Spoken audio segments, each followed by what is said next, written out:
Chers amis, Shabbat Shalom, nous allons étudier la Sidra de Bamidbar, première Sidra du livre de Bamidbar dans le désert. La Sidra Bamidbar est généralement lue à l'approche de la fête de Shavuot. Le fait donc qu'on lit cette Sidra juste avant la fête de Shavuot n'est absolument pas lié au hasard. La proximité des deux événements est tout à fait riche d'enseignements. La fête de Shavuot, qui signifie semaine, en effet on a compté 7 semaines, 49 jours depuis la sortie d'Égypte, depuis Pessah, est appelée également Zman Matan Toratenu, le temps du don de notre Torah. Le peuple juif, sorti d'Égypte, reçoit au mont Sinaï sa loi qui est fondatrice, celle qui va donc forger son caractère de peuple. Le Matan Torah, le don de la loi, le don de la Torah, eut lieu au mont Sinaï, dans le désert du Sinaï. Le désert en hébreu se dit Bamidbar. Pourquoi un tel événement s'est-il produit précisément dans un lieu de désolation, plutôt que sur la terre sacrée d'Israël? Il aurait été logique que sur cette terre sainte où sera bâti le temple de Jérusalem, dont on dit qu'effectivement la proximité avec Dieu est plus grande, la perception du divin est plus claire, la terre d'Eretz Israël, la terre sainte, il aurait été logique que la Torah soit donnée sur cette terre d'Israël. Il n'en est rien. L'Éternel a choisi un lieu désertique, un no man's land qui n'appartient à personne, pour donner la loi, les 10 commandements et toute la Torah au peuple juif. Un commentateur médiéval, le Baal HaTurim, explique. Un petit mot sur l'auteur du Baal HaTurim, Rabbi Yaakov ben Asher. C'est un décisionnaire rabbinique, un législateur juif. Il est surnommé le Baal HaTurim d'après l'œuvre de commentaires sur la Torah. Il est le fils de Rabbi Asher ben Yechiel, qu'on appelle le Rosh, qui est donc l'un des grands dignitaires de la loi, des grands donc décisionnaires de la loi. Le Baal HaTurim est né, Rabbi Yaakov ben Asher, en 1269 à Cologne. Il va suivre en Allemagne son père dans son exil en Espagne. Il mourra à Tolède en 1383. Alors que dit ce Baal HaTurim, Rabbi Yaakov ben Asher? Il explique que si un homme ne se constitue pas en tant que désert, il ne ressemble pas au désert, il ne peut recevoir la Torah et les mitzvot. Comment comprendre de telles paroles? En effet, avant de recevoir une parole puissante, venant d'un autrui tellement différent de nous, l'Éternel lui-même, il faut faire de la place dans son esprit. Il faut éliminer les préjugés, les fausses attitudes, les croyances erronées, et nettoyer de notre esprit tout sentiment d'orgueil et de souffrance. Voilà donc quelques tâches préalables à la réception du message divin. Le désert est un lieu vide où l'espace est vaste et le temps semble suspendu. C'est en ce lieu, en organisant notre esprit, notre pensée, à l'image de cette terre aride, que nous serons capables, que l'homme sera capable, d'avoir une écoute, une capacité d'écoute hors du commun. En effet, en se constituant en tant que désert, en faisant table rase de tous nos préjugés, on peut être réceptible, on peut recevoir, être un réceptacle à la parole divine. Évidemment, le travail que nous avons fait depuis la sortie d'Égypte, depuis Pessah, le travail de l'Omer, nous permet d'être en capacité d'évoluer, de progresser, de travailler surtout sur notre orgueil et nos fausses certitudes. C'est le sens du travail des midot, des qualités du temps de l'Omer, pour pouvoir être en capacité de recevoir cette Torah. Mais il existe une autre, c'est la signification du mot Bamidbar, Ba dans Midbar, le désert. Mais, explique Rav Shlomo Yosef Zevin, il existe une autre signification du mot Midbar. Dans les psaumes, les Teilim, chapitre 47, verset 4, on trouve le verset suivant. Yadber, Amim Tartenu. Yadber est de la même racine que Midbar.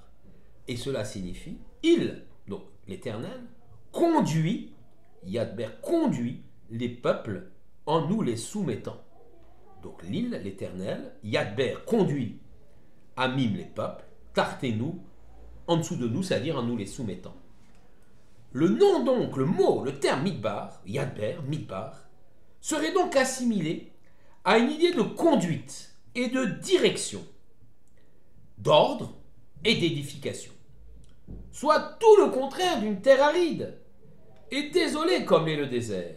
Comment comprendre alors une telle antinomie entre le commentaire du Baal HaTurim, commentaire médiéval, et celui contemporain du Rav Shlomo Yosef Zevin? Réfléchissons. Le symbole de l'éducation et de l'organisation est la mise en place d'une société, d'une civilisation qu'on appelle la cité. La cité est composée de bâtiments eux-mêmes édifiés avec des briques, selon un ordre et un agencement très savant. Les bâtisseurs de l'Antiquité d'ailleurs avaient possédé de très vastes connaissances architecturales.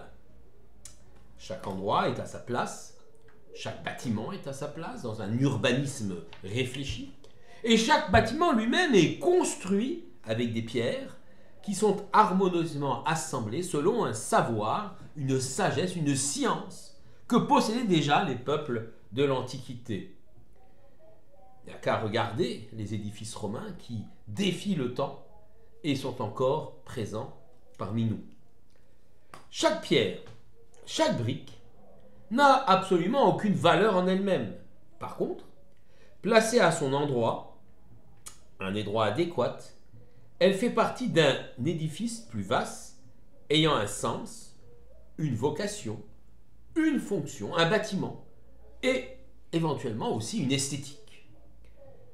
Les lettres de l'alphabet sont comparables à ces briques. Chaque lettre prise séparément n'a aucun sens. Bien sûr, on va lui donner un sens philosophique, le Aleph sera le symbole de l'unité, le Bey de la dualité, mais ce sont des sens philosophiques que l'homme va donner par la suite. Mais la lettre en elle-même n'a aucune signification, elle n'est même pas prononçable.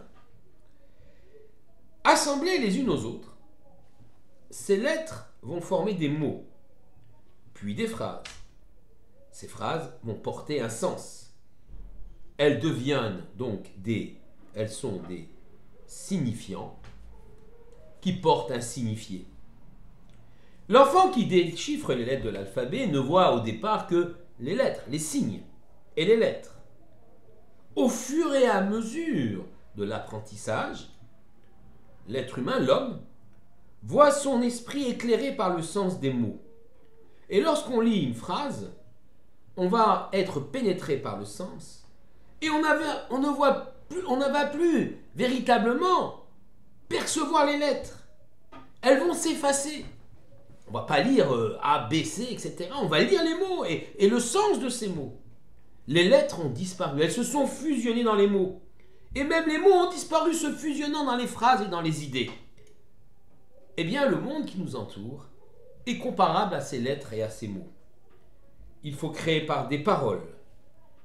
En effet, le monde a été créé par 10 paroles, et 10 autres paroles, les Aseret Adibrot, ont été données à Israël pour maintenir ce monde.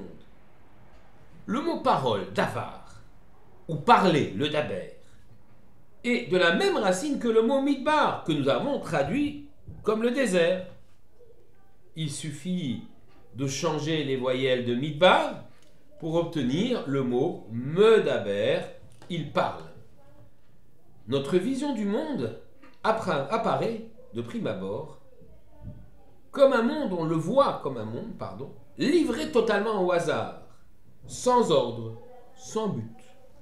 La loi de la nature semble s'imposer, dure et sans éthique, sans morale. Livré à un tel univers, l'homme est en quête de sens pour sa propre vie, mais est aussi perdu dans ce lieu de désolation, ce midbar, ce désert. Mais ce désert n'est qu'un désert apparent. Le désert semble vide de toute vie. Mais perdu sous le sable, si on enlève les pierres, on peut y déceler une vie animale, présente et abondante, voire une vie végétale. S'il pleut, et il le pleut extrêmement rarement dans le désert, on verra apparaître des fleurs qui vont fleurir. Derrière le décor de ce monde qui semble aride et désolé, il y a une vie. Derrière le décor du monde, il y a le Créateur qui a donné un but à l'existence, à l'histoire de l'humanité et bien sûr un but à chacun d'entre nous. Toutefois, il faut être capable de déceler, de déchiffrer les signes de la présence divine dans le monde qui nous entoure, à la façon d'un enfant qui associe doucement dans son apprentissage les lettres qui, prises séparément, n'ont aucun sens, qui arrive à les associer pour former un mot, puis assembler les mots pour former une phrase, les phrases pour former une idée, un concept. Eh bien, tout cela va éclairer son esprit et il va comprendre les choses. Eh bien, il en est de même pour le monde qui nous entoure, qui apparaît tel un désert. Mais si on sait déceler les signes, comme les lettres de l'alphabet, on sait les déceler dans les paysages qui nous entourent, dans les événements, décèle les éléments, les signes de la présence divine, on va pouvoir les associer et finalement, on aura une cohérence, une lecture du monde intelligente, où la présence divine sera là, décelable, derrière les mots. Le désert, le Midbar, devient donc un lieu de l'édification, d'une marche vers un but précis.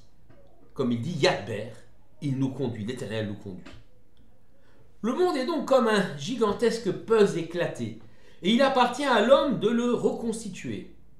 Donner une cohérence au monde, c'est comprendre le sens de la vie. Or, la Torah est justement comparable à une grille de lecture de ce monde. Vivre les mitzvot, étudier la Torah, c'est vouloir approcher la réalité d'une histoire et d'un univers qui a priori semblait nous échapper. Étudier, c'est comprendre le pourquoi de notre vie. À chacun de s'investir et de réaliser que nous ne sommes pas là par le fait du hasard, mais que l'Éternel a voulu ce projet.